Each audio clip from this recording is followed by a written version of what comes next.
प्यारे बच्चों, good morning. मैं जयप्रकाश तिवारी, क्लास 9 कृतिका भाग 1, क्षितिज भाग 1 और 2 बैलों की कथा। सबसे पहले चौथे अध्याय तक हम लोगों ने अध्ययन किया था और वहाँ तक आपको मिला कि वहाँ राइटर ने यह बताया कि दोनों बैलों को मवेशी खाने में पूरे दिन भूखा रहना पड़ा। वहाँ पर कई भैंसे, बकरियाँ, घोड़े, गधे मुर्दों की तरह पड़े थे। जब रात को भी खाने को कुछ नहीं मिला तो हीरा विद्रोही स्वभाव में मोती के से सूखे भूखे न रह सकने की बात कहता है और भागने का कोई उपाय ढूंढता है। वहाँ का चौकीदार उसे डंडे से पीटकर मोटी रस्सी से बांध देता है। उसके बाद मोती दीवार पर टक्कर मारने लगता है। वह आधी दीवार गिरा देता है। घोड़ियाँ, बकरियाँ, भैंसें तो वहाँ से चली गईं, किंतु गधे खड़े रह गए। हीरा द्वारा पूछने पर एक गधे ने कहा कि फिर पकड़ लिए गए तो हम यहीं पड़े रहेंगे। इसके बाद आगे 5वां अध्याय शुरू होता है कि एक सप्ताह तक दोनों मित्र वहां बंधे पड़े रहे। कहाँ पड़े रहे? तो मवेशी खाने में, काजी हौस में। किसी ने चारे का एक तृण भी न डाला। हाँ, एक बार पानी दिखा दिया जाता था, यही उनका आधार था। दोनों इतने दुर्बल हो गए थे कि उठा तक न जाता था। ठठरियाँ निकल आई थीं। एक दिन बाड़े के सामने झुग्गी बजने लगी और दोपहर होते होते वहाँ 50-60 आदमी जमा हो गए। तब दोनों मित्र निकाले गए और उनकी देखभाल होने लगी। लोग आकर उनकी सूरत देखते और मन फीका करके चले जाते। ऐसे मृतक बैलों का कौन खरीदार होता? सहसा एक दढ़ियल आदमी जो दाढ़ी रखा हुआ था, जिसकी आंखें लाल थी और मुद्रा अत्यंत कठोर, आया और दोनों मित्रों के कुल्हे में उंगली गोद कर मुंशी जी से बातें करने लगा। उसका चेहरा देख करके अंतर्ज्ञान हो से दोनों मित्र के दिल कांप उठे। वह कौन है जो उन्हें क्यों टटोल रहा है? इस विषय में उन्हें कोई संदेह न हुआ। दोनों ने एक दूसरे को भीत नेत्रों से देखा और सिर झुका लिया। हीरा ने कहा, गया के घर से नाहक भागे, अब जान न बचेगी। मोती ने अश्रद्धा के भाव से उत्तर दिया, कहते हैं भगवान सबके ऊपर दया करते हैं, उन्हें हमारे ऊपर क्यों दया नहीं आती? भगवान के लिए हमारा मरना जीना दोनों बराबर है। चलो अच्छा ही है, कुछ दिन उसके पास तो रहेंगे। एक बार भगवान ने उस लड़की के रूप में हमें बचाया था, क्या अब न बचाएंगे? यहाँ आप देख रहे हैं कि वो जीव होते हुए भी, जानवर होते हुए भी वह जानते हैं कि ईश्वर सबके ऊपर कृपा करता है, ईश्वर सबके ऊपर दया करता है। यहाँ भी ईश्वर हमारे ऊपर दया जरूर करेगा, अवश्य करेगा। यहाँ आदमी छुरी चलाएगा, देख लेना। तो क्या चिंता है? मांस, खाल, सिंह, हड्डी सब किसी न किसी काम आ जाएंगे। नीलाम हो जाने के बाद दोनों मित्र उस दढ़ियल के साथ चले। दोनों की बोटी बोटी कांप रही थी। बेचारे पांव तक न उठा सकते थे, पर भय के मारे गिरते पड़ते भागे जाते थे, क्योंकि वह जरा भी चाल धीमी हो जाने पर जोर से डंडा जमा देता था।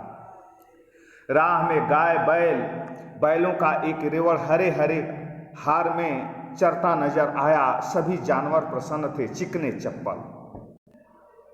कोई उछलता था, कोई आनंद से बैठा पागुर करता था। कितनी सुखी जीवन था इनका। पर कितने स्वार्थी हैं सब। किसी को चिंता नहीं है कि उनके 2 भाई बधिक के हाथ पड़े हैं। कैसे दुखी हैं। बधिक मतलब कसाई के हाथ पड़े हैं। सहसा दोनों को ऐसा मालूम हुआ कि यह परिचित राह है, यह परिचित रास्ता है, यह जान पहचान वाला रास्ता है, जाना पहचाना सा लग रहा है। हाँ, इसी रास्ते से गया उन्हें ले गया था। वही खेत, वही बाग, वही गांव मिलने लगे। प्रतिक्षण उनकी चाल तेज होने लगी। सारी थकान, सारी दुर्बलता गायब हो गई। आह, यह लो, अपना ही हार आ गया। इसी कुएं पर हम पूर चलाने आया करते थे, यही कुआं है। अब यहाँ आप देख रहे हैं कि धीरे धीरे उनको रास्ते का एहसास होने लगा कि यह रास्ता वही है। मोती ने कहा, हमारा घर नगीच आ गया। हीरा बोला, भगवान की दया है, मैं तो अब घर भागता हूँ, यह जाने देगा? इसे मैं मार गिराता हूँ। नहीं नहीं, दौड़कर थान पर चलो, वहाँ से हम आगे न जाएंगे। दोनों उन्मत्त होकर बछड़ों की भांति कुलेले करते हुए घर की ओर दौड़े। वह हमारा थान है, और दौड़कर अपने थान पर आए और खड़े हो गए। दढ़ियल भी पीछे पीछे दौड़ा चला आता।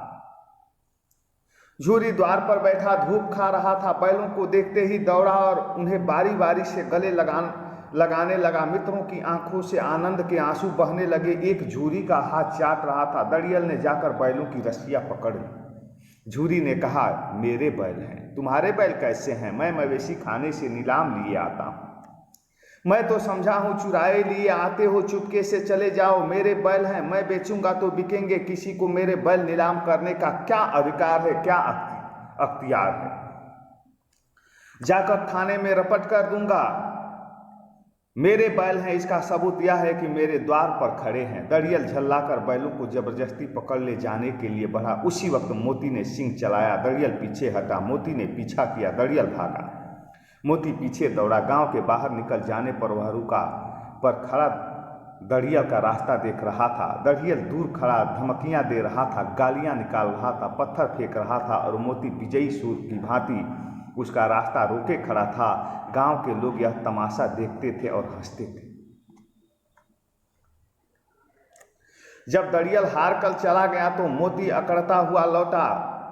हीरा ने कहा, मैं डर रहा था कि कहीं तुम्हें गुस्से में आकर मार न बैठो। अगर वह मुझे पकड़ता तो मैं मारे न छोड़ता। अब न आएगा, आएगा तो दूर ही से खबर लूंगा, देखूं कैसे ले जाता है। जो गोली मरवा दे।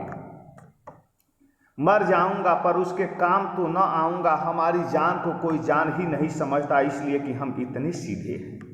जरा देर में नादों में खली, भूसा, चोकर और दाना भर दिया गया और दोनों मित्र खाने लगे। झूरी खड़ा दोनों को सहला रहा था और बीसों लड़के तमाशा देख रहे थे। सारे गांव में उत्साह सा मालूम होता था। उसी समय मालकिन ने आकर दोनों के माथे चूम लिए। यहाँ देख रहे हैं आप कि लेखक कहता है कि दोनों बैलों को एक सप्ताह तक भूखा बांधा गया। दिन में केवल एक बार पानी पिलाया जाता था, जिस कारण वे बहुत कमजोर हो गए थे। हीरा और मोती दोनों भयभीत होकर भगवान को याद करते हैं। उन दोनों को भगवान पर भरोसा है, परमात्मा पर भरोसा है, ईश्वर पर भरोसा है। उस दढ़ियल के भय से दोनों हिम्मत न होते हुए भी भाग रहे थे। अचानक उनको रास्ता कुछ जाना पहचाना सा लगा और कुआं आते आते उनको पहचान में आ जाता है कि इसी कुएं के जगत पर हम दोनों आया करते थे। इसका मतलब कि यहाँ झूरी का घर पास में ही है। अंत में दोनों अपने पहले मालिक के घर पहुंच जाते हैं और दोनों में तर्क वितर्क होता है। अंत में झूरी के पास बैल पहुंच जाते हैं, उनका सेवा सत्कार होना प्रारंभ हो जाता है। तो प्यारे बच्चों, इस वीडियो में बस इतना ही। फिर हम अगले वीडियो में मिलेंगे। धन्यवाद।